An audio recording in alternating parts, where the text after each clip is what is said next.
Have you ever felt unfairly judged? Or have you ever been shamed for something that you said or did? I see a lot of shaking heads. What if those moments defined you?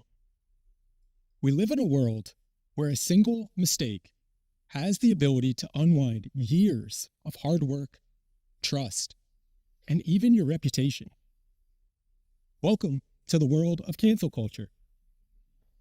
Now, it's easy to say that the aim of cancel culture is accountability, yet often it bypasses genuine dialogue. So what if we adopt a new approach that uses these mistakes as an opportunity to learn? It utilizes them as a launching pad for growth.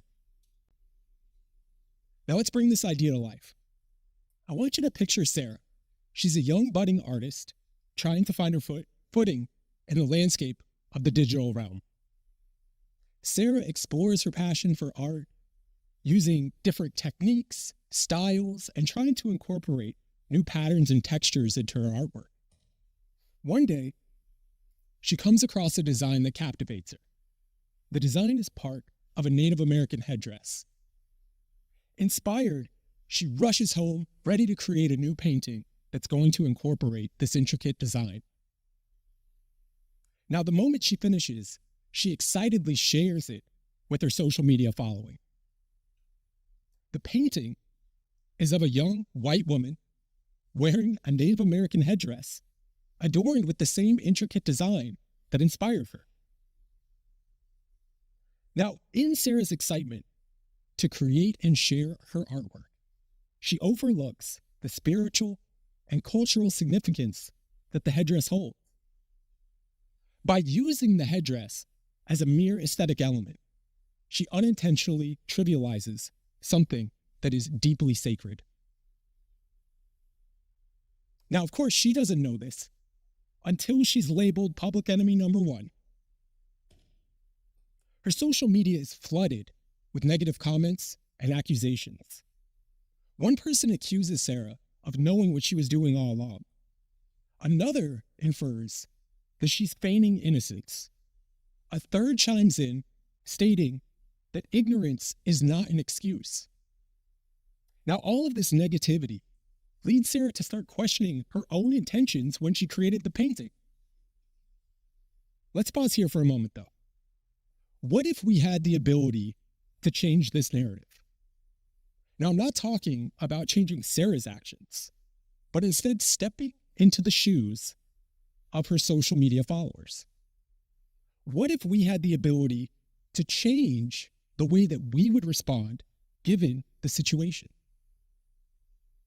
So instead of hurling accusations and negative comments towards Sarah, what if we co-create a space where Sarah and others like her are guided towards understanding their unintentional yet harmful actions?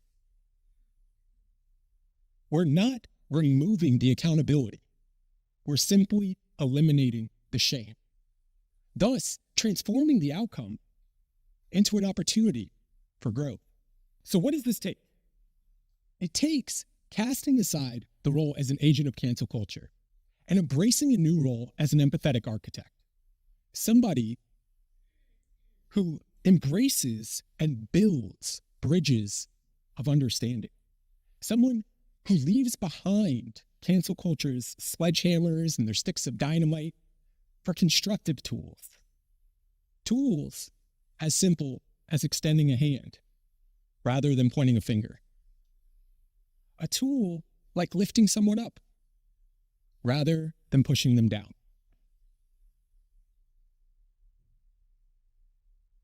Now, this doesn't happen overnight.